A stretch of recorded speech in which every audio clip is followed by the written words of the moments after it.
காவேரியோட பர்த்டேக்கு செலிப்ரேஷனுக்கு எல்லாத்தையுமே வந்து சூப்பராக பண்ணிகிட்ருக்காங்க. அப்போ வந்து கங்கா, யமுனா எல்லாருமே வந்து சந்தோஷமாக வந்து காவேரிக்கிட்ட பேசிகிட்டு இருக்காங்க. விஜயும் வந்து நம்ம குட்டி பாப்பா வரதை பார்த்து எல்லாம் ரொம்ப சந்தோஷப்படுறாங்க. அடுத்து வந்து இங்கே குட்டி காவேரியும் விஜயும் எல்லாருமே கொண்டாடுறாங்க. அவ்வளோ அழகாக அவங்க கூட பழகுறாங்க. இதெல்லாம் பார்த்த காவேரிக்கு ஒன்றுமே புரியல. ஆல்ரெடி இவங்க வந்து தெரிஞ்ச மாதிரி வந்து இப்படி பண்ணிகிட்ருக்காங்க.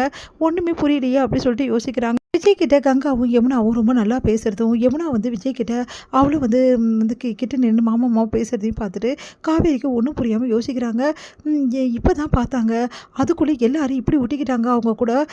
இவங்க என்ன இப்படி இருக்காங்க அப்படி சொல்லிட்டு ஒன்றும் புரியாமல் யோசிச்சுட்டே இருக்காங்க. என்னம்மா இங்கே என்ன நடக்குது? ஏற்கனவே நீ தான் வந்து அவங்க கூட வந்து அந்த மாதிரி பழகிட்டு இருந்த.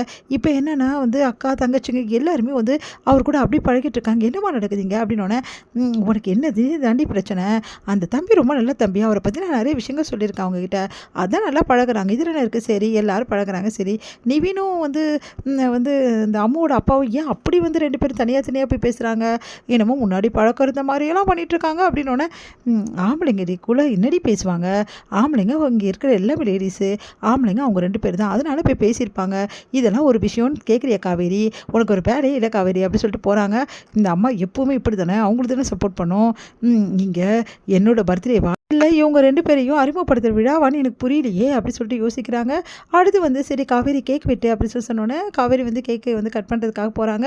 அப்போ என்னடி நீ தனியாக வந்து வெட்டணுன்ற, குழந்தைங்களாம் கூட சேர்த்து வெட்டி அப்படின்னோடனே, என் சித்தி பக்கத்தில் நான் தான் இருப்பேன் அப்படின்னு சொல்லிட்டு வந்து போகிறாங்க நம்ம கங்காவோட பொண்ணு.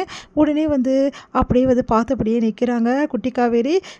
நீயும் வாமா அப்படின்னு சொல்லிட்டு கேட்டோன்னே குட்டி காவேரி ஓடி வராங்க. இவங்க என்னோட சித்தி, என் சித்தி பக்கத்தில் நான் தான் நிற்கணும், நீ வந்து ஸ்டூடெண்ட் தானே, தள்ளி நில்லு அப்படின்றாங்க. அந்த குழந்தை உடனே வந்து பார்த்துட்டு மனசு கஷ்டப்பா, அப்படிலாம் சொல்லக்கூடாதுடா, அவளும் வந்து வந்து பொண்ணு மாத்தான், இதில் என்ன இருக்குது அப்படின்னு சொல்லிட்டு சொல்கிறாங்க சாரதா. ஆமாம் அவளும் நிற்கலாம், 2 பேரும் சேர்ந்து கேக் வெட்டுங்க, நீ அவ கூட ஃப்ரெண்ட் ஆகணும்டா அப்படி சொல்லிட்டு சொல்லிட்டு இருக்காங்க நம்ம கங்கா. சரிம்மா நீ சொன்னீங்கன்னா சரி அப்படி சொல்லிட்டு, சித்தி அப்போது இவளும் கூட சேர்ந்து வெட்டுவாளா? இதில் என்ன இருக்குது? அவள் என்னோட ஸ்டூடெண்ட்டு, இருந்தாலும் ஒன்றமா தான் அவள் எனக்கு அப்படின்னோடனே, நிஜமாவா சொல்கிறீங்க? அப்போது நான் உங்களுக்கு முக்கியம் இல்லையா அப்படின்னா, ஐயோ இப்போ பெரிய கலாட்டா வாங்க போட்டிருக்கே, நீயும் எனக்கு முக்கியம் அவளும் எனக்கு முக்கியம், 2 பேரும் சேர்ந்து நம்ம 3 பேரும் சேர்ந்து கேக் வெட்டலாம் அப்படின்னு சொல்லிட்டு 3 பேரும் சேர்ந்து கேக் வெட்டுறாங்க. எல்லாருக்குமே வந்து கேக் வந்து கொடுத்துட்ருக்காங்க. அப்போ வந்து இங்கே என்ன பண்ணுறாரு, விஜய் வந்து பார்த்துட்டே இருக்காரு என்ன நடக்குதுன்னு சொல்லிட்டு. அப்போ வந்து என்ன பண்ணுறாங்க, நம்ம கங்காவும் வந்து யமுனாவும் ஒரு பிளான் பண்ணுறாங்க. இப்படியே இருக்கவே கூடாது, விஜயும் காவேரியும் சேர்த்து வச்சே ஆகணும், காவேரியை விஜய் வந்து விரும்ப ஆரம்பிக்கணும், அது ஏதாவது ஒன்று பண்ணணும்க்கா அப்படின்னோடனே, அது எப்படி பண்ண முடியும்? பண்ணி தான்க்கா ஆகணும். எனக்கு என்னமோ காவேரிக்கு இப்போ நம்ம ஞாபகம் வர மாதிரி அக்காவுக்கு தோணவே தோணலக்கா. அதனால் நம்ம தான் ஏதாவது ஒன்று பண்ணி ஆகணும். 2 பேருக்குள்ளே காதல் உண்டாயிடுச்சுன்னா அதுக்கப்புறம் என்ன இருக்குது?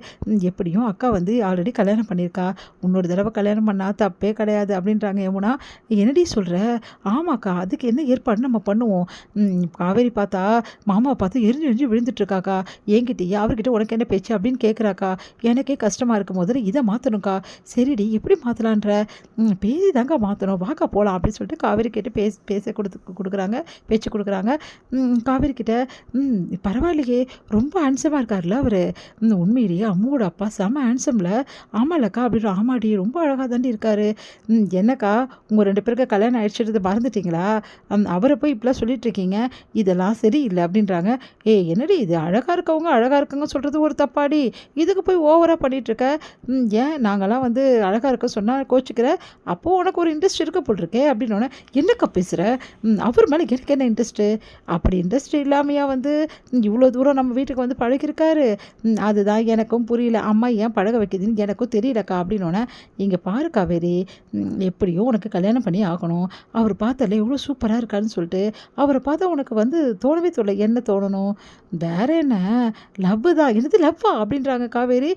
சரி கோச்சிக்காதக்கா, நாங்கள் சாதாரணமாக தான் சொன்னோம், அவரை பார்த்தா உனக்கு ஜோடி பொறுத்து சூப்பராக இருக்குக்கா, நீங்கள் 2 பேரும் ஒன்றா நின்று பேசிட்டு இருந்தீங்கல்ல, அப்போ ரொம்ப அழகாக இருந்தீங்க தெரியுமா அப்படின்னோடனே காவேரி யோசிக்கிறாங்க, என்ன சொல்கிறாங்க இவங்க அப்படின்னு சொல்லிட்டு.